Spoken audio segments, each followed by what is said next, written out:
अमरजीत जी, कुल मिला के वैभव जी ये कह रहे हैं कि साहब हमने काम किया है तो हम जाके बताएंगे।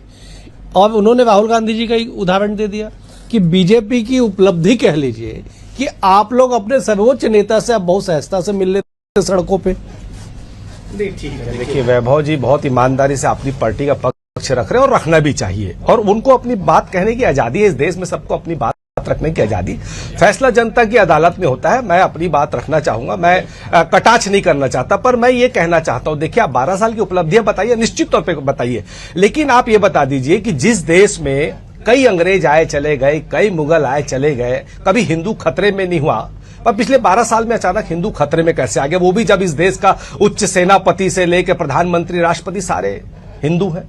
आपको ये भी बताना चाहिए। फिर मुझे मैं इनसे ये भी पूछना चाहता हूं, आप ही ने कहा था ना अपने शपथ पत्र में कि हम 2 करोड़ रोजगार देंगे।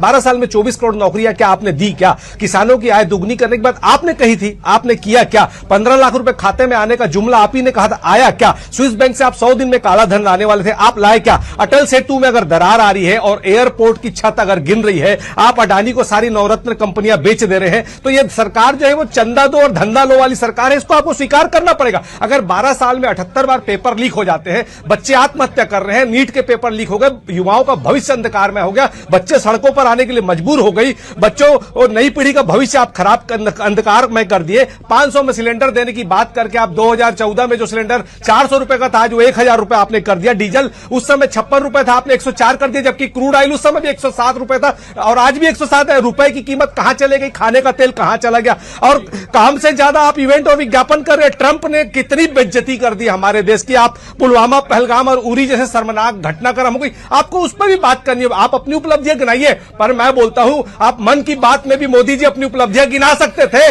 और आम पना बताने की रेसिपी बताने के बजाय अगर वो अपने मन की बात में अपनी उपलब्धियां बताते। और मैं तो चैलेंज करता हूं, अगर मोदी जी में जरा भी नैतिक साहस है तो 5 जून को जिस दिन इनका 12 साल हो रहा है, इस दिन एक डिबेट कर ले राहुल गांधी के साथ, या फिर स्वतंत्र प्रेस कॉन्फ्रेंस ले ले और स्वतंत्र पत्रकारों को बुलाकर 12 साल की उपलब्धियों का बखान कर दे। यह प्रोपेगेंडा करने की जरूरत नहीं है। दूध का दूध, पानी का पानी हो